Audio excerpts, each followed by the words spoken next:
Welcome to the Sikkim 365 Baylor Basketball Postgame Show. Here's your host, Ashley Hodge. This is Ashley Hodge coming to you after Baylor's 78-60 win over Seton Hall.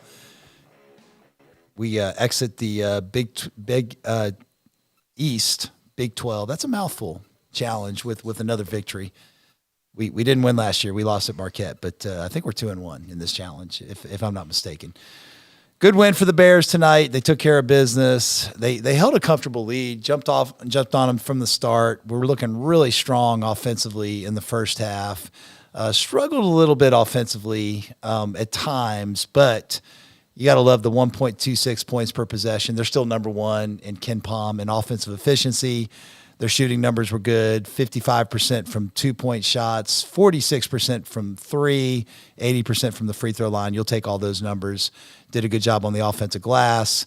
Did a pretty good job holding Seton Hall on their offensive glass. They're a good offensive rebounding team, good rebounding team in general. They out-rebound Seton Hall 31-28. The one thing that was a little troubling was the turnovers. I think Coach Drew mentioned that the first 8 minutes or so, maybe only one turnover, and then they end up with 12 on the game. They got pressed, had a couple sloppy turnovers that led to layups or dunks for Seton Hall. But overall, you love the win, 18-point win. Can't complain about that. I thought it was a great atmosphere. The last real big game in the Farrell Center before they close it down at the end of the year and move over to Foster Pavilion. That's going to be a lot of exciting times ahead for Baylor basketball fans. We got Walker on the control board today. Walker, thank you for doing this. You got any observations? You want to chime in on what you saw during the game? I like to say I think we had a pretty good game. Good 3-point shooting team, especially this year. We were worried about that. Like the scrimmage results weren't very good from three. Only really Jacobe shot it well in the scrimmages. But I saw him play a veteran team like Davion Mitchell, Jared Butler, Ish Wainwright, a lot of really good players, Freddie Gillespie, Lace Dunn, some Baylor legends, and they shot it really well from three against the vets in the scrimmages. But there's some cause for concern, and I think we've shown that this is going to be a terrific offensive team again. And credit Ray J. Dennis, man, he just does a great job distributing the basketball. 7 assists tonight, 17 points.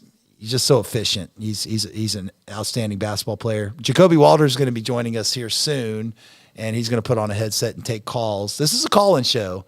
Rumor has it that call-in shows are better when you have calls. So feel free to call in. We'd love to have some dialogue. The phone number is 254-339-1122. That's right, 254-339-1122. Give us a call. You can put some questions in the chat. You can text to that number as well, and it'll populate the chat, and we can answer those questions. Great win. Now we hit 2 games at neutral sites. Michigan State, man, continues to struggle. They lose to Wisconsin today. I think they're 4-4.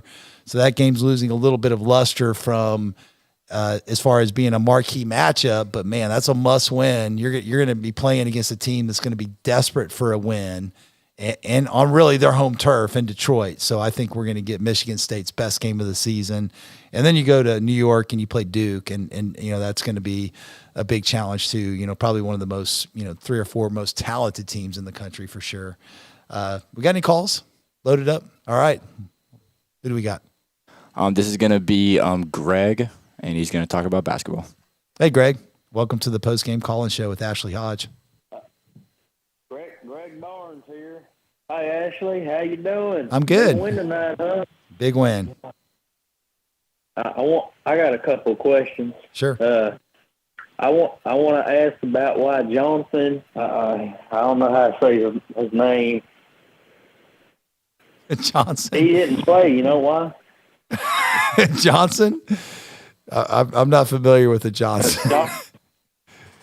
You talking about Jonathan Chama-Chachua? I'm sorry. Okay, I thought you were throwing a joke in there. Jonathan Chama-Chachua. That's a hard name to say. It is a hard name to say. I'm not sure why he didn't play. He warmed up, but he never took his warm-ups off. So that was I think it's just he's dealing, with lingering effects of that brutal injury, and still not all the way, back as far as mobility. And I guess it's just it's a day-to-day thing with him.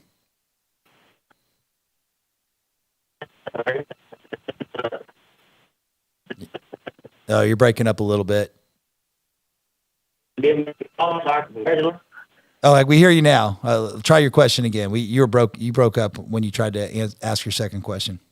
Oh, yeah. Well, I got one more after this one, too. But pretty good game from the two star freshmen. Any chance you can tell them to give me a call so I can congratulate them boys? Yeah, that's right. Jacobe Walter will be here shortly. Eve Missy was terrific as well. Woo! Yeah, 8 rebounds for Eve, 13 points, had a block. He does a really good job on the glass. 5 offensive rebounds. That was big. Yeah, they're special. And then Miro's his time's coming. He'll be really good. He's not getting as much time because he's behind one of the best point guards in the nation. Ray J. Dennis is hard to take out of the game because he's so good on both ends of the court. But yeah, Jacobe had I think he made his first 3 threes today, and ends up with 15 points. 5 rebounds, 3 assists, and 0 turnovers. You love that. Really efficient game from Jacobe. That's pretty damn good right there. No question. And then I've got some inbound plays for Stuck Drew. I want to run by you. Okay, let's hear this. My best one involves pantsing a player on Baylor so we can get some laughs from the team while we get a man free. Pantsing him? What do you think about that one? I like the idea. It may be against the rules. It sounds like something the Globetrotters would do, but I do like the idea. Creativity's strong. It's full pants time, man. Everybody gonna look. We used to do stuff like that in the Army, man. It was wow. Pull down the pants on your boy, and then you pop up and get that guy on the other end of him. I like the thought. Hey, appreciate the call. Thanks for calling in. Man, I appreciate it, man. Thank you. All right, you bet. Merry Christmas. You too. Merry Christmas. All right, we got another call in here from DJ. He wanted to talk about Missy and possibly him being a one-and-done player. All right. Hey, DJ. Welcome to the post-game call-in show. Ashley, what's going on, man? Thanks for doing this. Yeah, you bet. Yeah, quick question, man. Just any thoughts on Missy, man? I thought he played terrific tonight. Nice energy, great contributor as a freshman. What are your thoughts on him? What type of contribution he's going to bring to the team? Also, any thoughts on him maybe being a one-and-done player this year? Oh, I think he's on the radar. I mean, he certainly has the athleticism to be a one-and-done player, and I think he's going to get better and better. I had a conversation with Jake Lindsey, played for Baylor 6-7 years ago, sometime in that time frame, and he was mentioning that with big guys especially, it's all about reps. Like getting reps in practice is huge. You saw Josh do something we haven't seen him do. Like, he got the ball on the perimeter, drove it, dunked it. I've seen Eve do that in practice as well. But, the more reps those guys get and the more game experience they get, they're just going to get better and better. And that's why I think the ceiling for this team is so high because of those two and Jacobe Walter. Like, freshmen tend to improve a lot more than upperclassmen typically during the season. So I think, Baylor fans have a lot to be excited about because, Eve is certainly one of the most talented big men in the country and really explosive. And the more he develops chemistry with these guards and the more they understand each other and can, just like with a head nod or a wink or, just some body language, show each other what they want, as far as, where the ball needs to be, when to throw the lob, all those kind of things I think are just going to get better as the season goes along.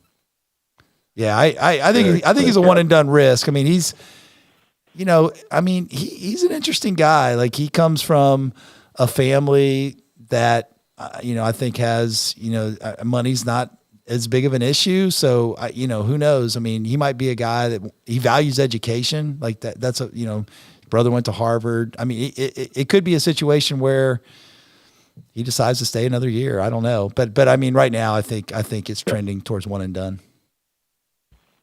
Gotcha. Well, good for him. That's good to hear. Yeah, he's special. Yeah, it's gonna be a fun year.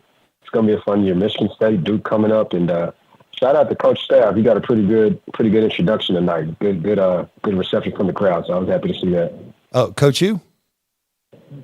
Spavital, the new LC for football. Oh, yeah. That was good to see. Yeah. Yeah, you never know with football coaches what the reception's going to be, but it was good to see. It was a warm reception for sure. Yeah, absolutely. Well, yeah, thanks for having me on, man. Yeah, great call. I appreciate it. I appreciate it too. Thanks for the call. All right, good calls, Walker. We got another one. Yeah, we got one more. This is Karen from Riverfront, Waco. Hey, Karen, how you doing? Hey, what's up, Ashley? Hey, what's up, man? Oh, this is not sitting Karen. over here Yeah, this is Hey, Ashley, this is Paul. Hey, Paul. How you doing? I'm sitting over here with Jana at Riverfront Waco. She's pointing out the all the messed up drywall over here at this apartment complex. Jana is the watchdog. She's got a couple of questions though. Did Scott Drew write the book and how to close out a game? And it's kind of like that, the book on when to go for two in football. How does he know when to just take the air out of the ball? Yeah, he's really very strategic about that. I mean, I know from sitting in scouting sessions with him that they talk about that a lot. I think I remember Jalen Bridges just passed up a wide open 3-point look and milked another 15 seconds of the shot clock, which at the time, I mean, that's a smart decision. I think they were at 14, something like that. It's like, yeah. It's just not enough possessions for Seton Hall to come back, especially since they don't shoot the three.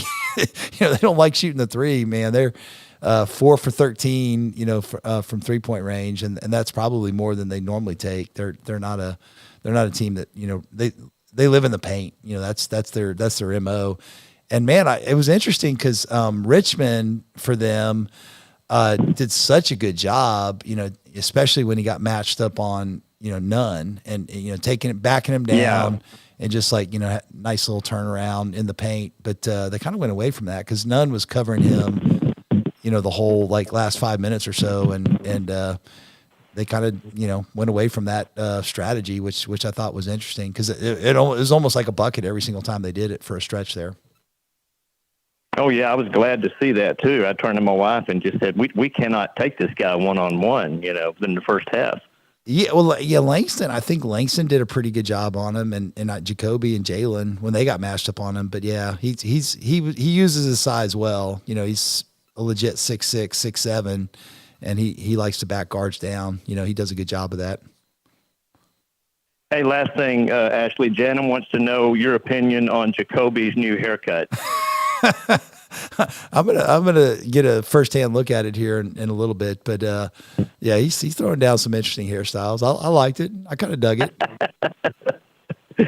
All right. Well, you told me the show was more interesting if people call in, so here you go. Yeah, I appreciate it. It's a former all right, thanks, Ashley. former host, Paul Underwood. He hosted a show. Hey, that's right. Yeah. Thanks for the call. Appreciate it. Never again, but former. We're gonna get you back here. Yeah, that was good stuff. We got any more calls in the hopper? No? Okay. Yeah, I mean, it's really was, just a, it felt like I think Scott Drew said this on the post game, felt like just a grinded out game, where it was like, it's going to be similar to a lot of the Big 12 games, very physical. Any comments on the officiating? I thought it was good. I thought we got, some good hometown calls. Like the one call that I thought, probably should have gone Seton Hall's way. I don't know if you remember, they were going to get a breakaway and Ray J. Dennis, a smart play, tried to step in front, drew the charge. I kind of felt like, it was a bang, bang play and they're supposed to give those to the offense this year. I don't think Ray J was fully set. That was one that I thought went Baylor's way. The Langston Love call on the other end where Langston posted the guy up and the guy kind of pulled his shoulders, at least from my vantage point, and they called that on Langston for backing the guy down and being too physical in the post. I thought that was a call that went against Baylor that probably shouldn't have gone against Baylor. Langston was terrific. Man, Langston is so tough going to his right and hitting those bank shots, even against like really good defense. Once again today, just very efficient. He goes 3 for 4 from the field, or 2-point shots, 1 for 2 from 3, 2 for 2 from the free throw line. So that end of the half 3 was big. Scott Drew's been taking a lot of criticism on the message boards, very, very little criticism in general. But the one thing that people critique is the end of the half strategy. And I think it's 3 or 4 games in a row where we've converted at the end of a first half. So we want to give them major props for that. That was a well-designed play, and Ray J. Dennis just executed it perfectly and threw a pass to Langston Love, and he hit the 3, right as you head into halftime. And I believe that made the margin 10, because I think it was a 7-point lead at the time. And then Langston hits the 3, and that makes it a 10-point lead. So that was good. Once again, that's a call-in show. Please call in with your calls. Let's see. Jacobe Walter is on his way. He gave me that message a few minutes ago, so he should be here soon. We'll put a headset on him, and it'll be a lot more interesting to ask questions of him. We got a call? Yes. All right. This is a call from Dion from Grand Prairie, Texas. Hey, Dion. Welcome to the postgame call-in show. Actually, this is Dionysius. Oh, yeah. I just want to say it was just a great game. It was so much fun, and I was just wondering, if did we shoot enough, through the round hoop to win? And you have a nice voice, and I was wondering, you might be available. That's all. I like your voice. All right. Well, thanks for the compliments on the voice. Yeah, we did actually make enough baskets to win. It's funny about basketball. Like, the team that usually wins makes more baskets. I mean, in general. It puts the ball through the round thing more. Yes, that is the goal. I mean, I guess theoretically, you can make more baskets and lose if the other team makes more 3-point baskets, and that is a high possibility. Yeah, I mean, it's the part that always confused me. The one thing that really was disappointing to me was the free throw defense again. Like we haven't been really good in that area this year. They shot 10 for 11 on free throws. We got to get better on our free throw defense. Any tips for that? You got any pointers?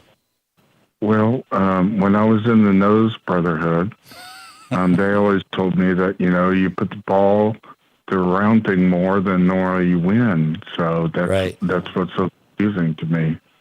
Yeah, I think the free throw defense, to me, the thing there is you want to send bad free throw shooters to the line. Like other teams are good at sending Eve Missy to the line, and I think he'll get better at the free throw line. But he was 1 for 4 today. He was the only one that missed a shot from the free throw line. That's a great point. All right, appreciate the call. Thanks for calling in. All right, we have another one. I'm sorry if I mispronounced your name. I'm Zebert from Colleyville. All right, welcome to the postgame call-in show with Ashley Hodge. Hello, Ashley. Can you hear me? I can hear you. Great. This is Mark from Colleyville. Just wanted to say what a great team this is. Man, the guys we're bringing off the bench, I think, could be starting at most teams in the country. Yeah. Maybe not at really elite schools, but I don't think there's many teams that we couldn't, guys like Nunn, Love couldn't be starting for. Yeah. My question was this. Toward the end of the first half, it looked like Seton Hall was having a lot of success with the big guy. I think his name is Bediako. Yep. We just couldn't stop the guy when he got the ball down low. Is that something we need to be worried about going forward?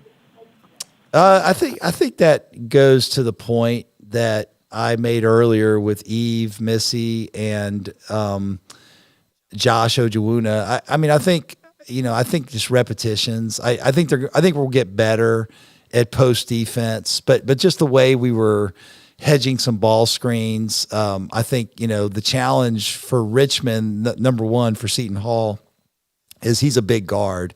And so a lot of times when you hedge that ball screen and your point guard's 6'1", 6'2", they can't see over the trap, and so they can't see to make that pass. But he can, and he delivered, and took advantage of that double team.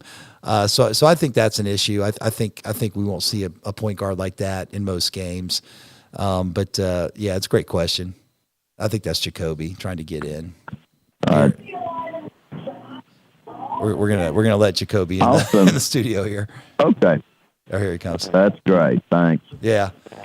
Hey, a great question. Appreciate the call. You got a question for Jacobe? You just walked in the door. We're gonna put you here, put on the headset, and speak as close to the microphone as you can, and you'll hear the callers as they call in. All right. Any more questions, or did that caller drop? Did Mark drop? Yeah, the caller dropped. Okay, sounds good. All right, Jacobe, welcome to the post-game call-in show. Appreciate you doing this. No problem. Hey, you had a big game. You hit your first 3 threes, got to the free throw line, made all your free throws. No turnovers. You got to be happy about that. Yeah, always. 3 assists. I know they've been probably getting on you about sharing the ball. Yeah. I mean, you're very unselfish, but I know your assist. You want to get your assist numbers up. Mm-hmm. Congratulations on the win. Thank you. I mean, that's a little precursor. It's nothing like the environments are going to be here in January with Big 12 games, especially with Foster Pavilion. But are you getting pretty hyped for what's ahead? Like the road trip's going to be fun. Obviously, Michigan State and Duke, big time games, and then to look ahead to what we got, to open up Foster Pavilion. Are you getting excited about the coming months? Yeah, I'm excited about all of it, especially these next 2 games. We've been looking forward to it. Got it on our checklist. Right. Everybody wants to play Duke at some point in their college career. And then, just looking forward to playing in the new arena, trying to see what that's like. Yeah, for sure. And, I mean, Michigan State, they're off to a rough start, but they were preseason top 5. They're going to give you their best shot. You're going to be on their home turf. I know they're 4-4 right now, but that's good. They're going to be a desperate team when you play those guys, so I'm sure you're going to have to bring your A game to beat them. Mm-hmm. And we got a couple guys that are from that area, right? Jaden and Ray J and Jaden are close by. But Jaden, I think, grew up in Flint, Michigan, if I'm not mistaken. No, he did. So, yeah, Jaden and I been definitely talking about, like coming back, he's going to have a lot of his friends and family there. So we're all trying to perform for all of them, for sure. Yeah. Well, your parents, I've met them, and, your mom flew to France. I mean, they go to every game? Always. Road games, too? At least one of them going to be at one of my games, for sure. Yeah. I don't think they'll ever miss a game. That's awesome. Good stuff. We got any calls, Walker? What's that? Oh, yeah, bring them on. All right, this is going to be Bigfoot. This is Baylor Bigfoot. Welcome to the post-game call-in show with Ashley Hodge and Jacobe Walter. Hello. Hey, Bigfoot, what's going on? It's Baylor Bigfoot. Toby's on the phone. First-time caller, but a long-time listener. Sponsored by Double R Burgers. You all know the deal. Bigfoot special. Make sure you get some. Jacobe, I don't know if you heard, but I got this deal called the Bigfoot special. You should go try it sometime at Double R. You got it? Yeah, I got you. All right. No more plugs. All right, get to your question. A couple questions. One of my questions, and I'm glad Jacobe's here. Jacobe, after every win, I post a picture from your mom's Twitter header of you and your family at the cruise. On the cruise. And I say, yeah. I know exactly what you're talking about. I've seen it. Are you appreciative of that? I'm very appreciative. It's really cool. Oh, I'm so glad.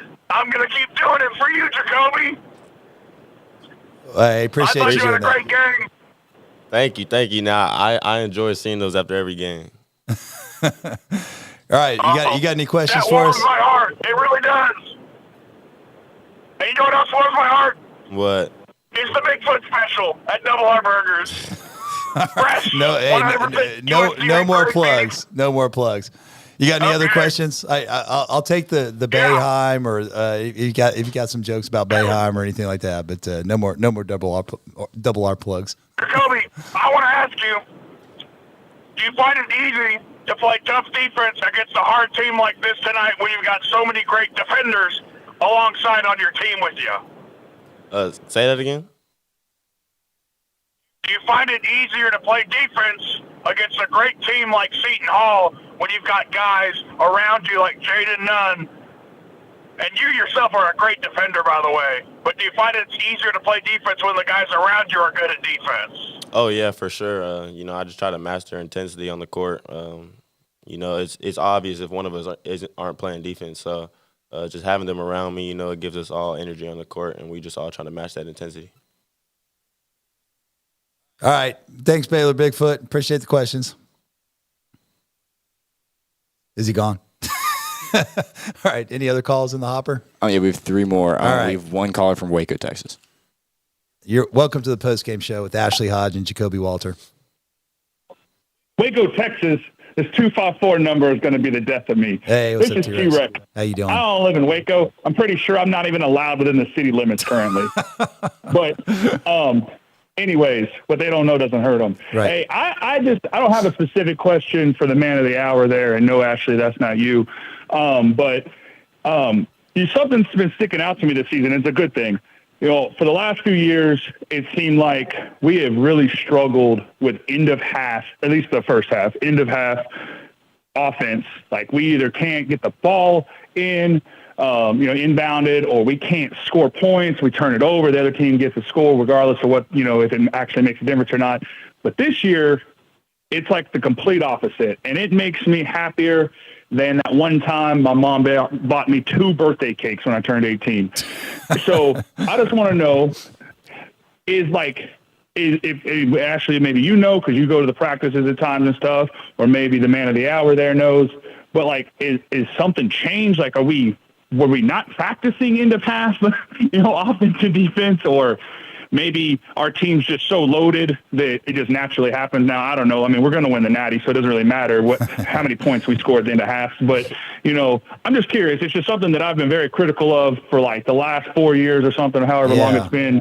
But all of a sudden, we're scoring points at the end of the half, and I just feel like it's that dagger that the other team has to look up at the scoreboard when they jog off, in the locker room knowing, dang, they didn't get an easy bucket at the end. So I just think that, it's something great. Maybe it doesn't actually matter at the end of the day, but it's something that's really stuck out to me, and I'm just curious what changed. Yeah, well, I know Scott likes to go around 6 seconds. He likes to wait until about 6 seconds to start the offense at the end of a half, right? Mm-hmm. But, I mean, lately we've been executing really well. I mean, Ray J did a really good job. I think he found Langston in the corner right before the half, and it was 7, took it from 7 to 10.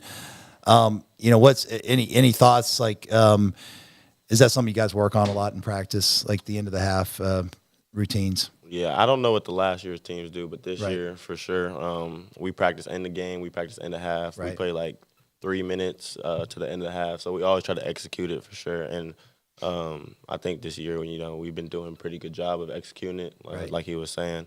And today, Ray J made a good pass to Lang just to give us some more energy going into the second half. Yeah.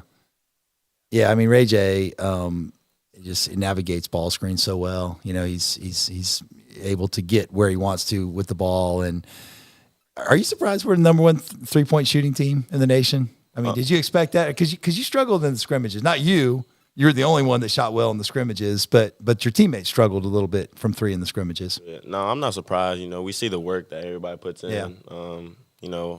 At the end of each practice, we already have 20 minutes of shooting for sure for the whole team. And then, I think when we knock something down, we just get confidence. And as the more juice we get throughout the game, they just keep going in. Yeah. And then we had that one game that we had 0 threes. Yeah. Percentage goes up if we make at least 1 that game. So right. I'm not really surprised. I just see the work that we all put in. Yeah. Yeah, it's been pretty impressive. And again, another good 3-point shooting night tonight, 10 for 22. That's you'll take that. That's a good night. Walker, we got another call? Yeah, we got another one. This is Paul from Brownwood, Texas.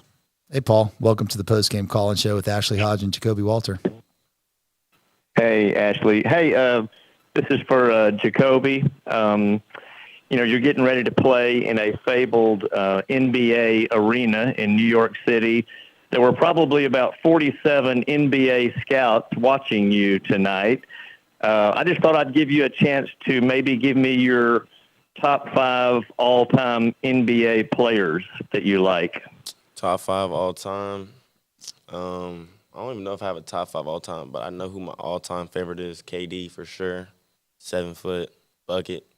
Simple as that. Yeah, top 5. I don't really have a top 5. I don't really think about it that much. You talked about Paul George. Yeah, I've talked about Paul, like current players. Paul George. I like Shea. Anthony Edwards. He's nice. And yeah, I just like watching players. I like watching Darius Garland too. Like I don't play like him at all, but I just like watching him. He's just like a shifty guard. Does a lot of like cool stuff to me. So I don't really have like a top 5 all the time, but those are my favorite current players. You're really good at drawing fouls on 3-point attempts. Is there a method to your madness? Like, do you try to like pause a little extra half a second to draw the contact in those situations, or no? It just, I mean, we've actually talked about that in like meetings and practice before too. Like how I just continuously get fouled on threes. That's probably the most I've ever been fouled on threes this year. Yeah. I don't really have like a routine, but they just closing out hard and. If I think that they're close, I'll just try to get close enough so I can fall. Right. It's respect for your shot. Yeah, they're trying to get a hard closeout. Good question. Thanks, Paul. We got another caller from Memphis, Tennessee. This is Michael. Hey, Michael. Welcome to the Postgame Call-In Show with Ashley Hodge and Jacobe Walter.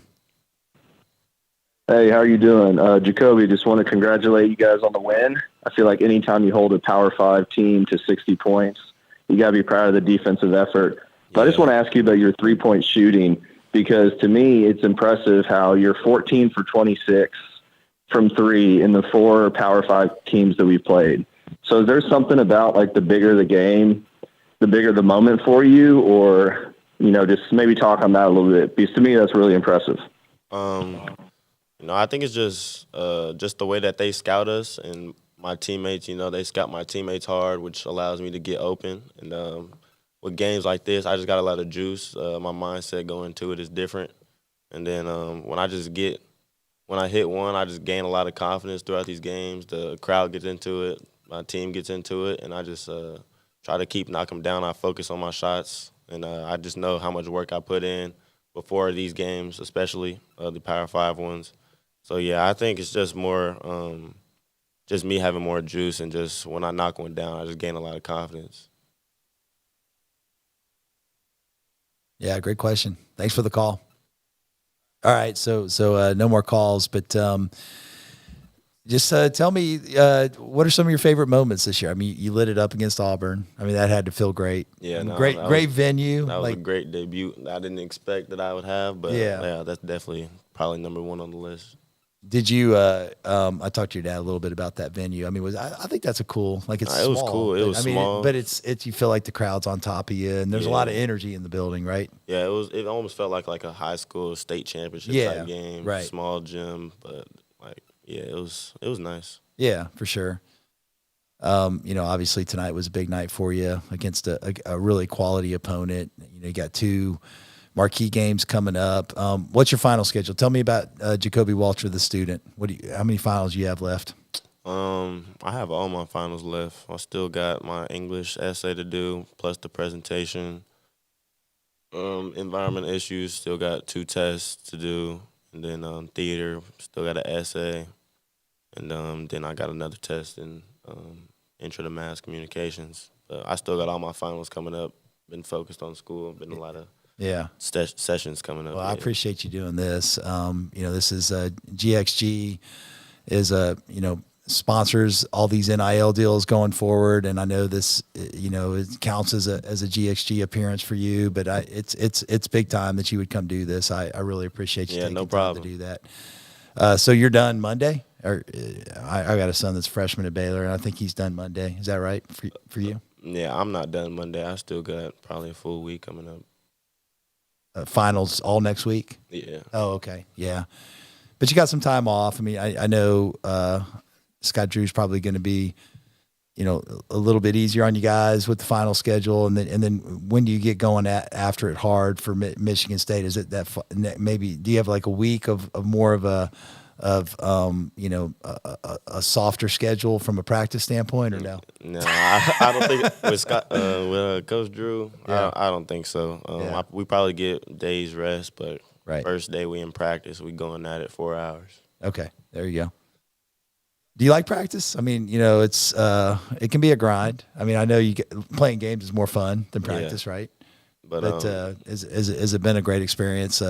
With your teammates, and it seems like you guys have tremendous chemistry. Yeah, no, we do. We always tired going into practice, but Coach Drew doesn't let anybody be tired. I enjoy practices. We just compete, really. We get a lot of shots up, then we get straight to competing. We do our scouts and stuff if we got a team coming up. But I enjoy practices. Of course, games are better, but practice is fun too. You broke your nose early in the year, is that right? Earlier in the year. Yeah. But you're healed now. Yeah, I'm all good. Yeah, you had to play with a mask for a little bit, but you didn't play any games with that. Was that just scrimmage? Yeah, it was just I only had practice and scrimmages. Yeah, practice and then one scrimmage. One scrimmage versus A&M. Okay, yeah, interesting. Walker, we have any more calls? Hey man, I really appreciate you doing this, coming in and sharing your thoughts, taking a few calls.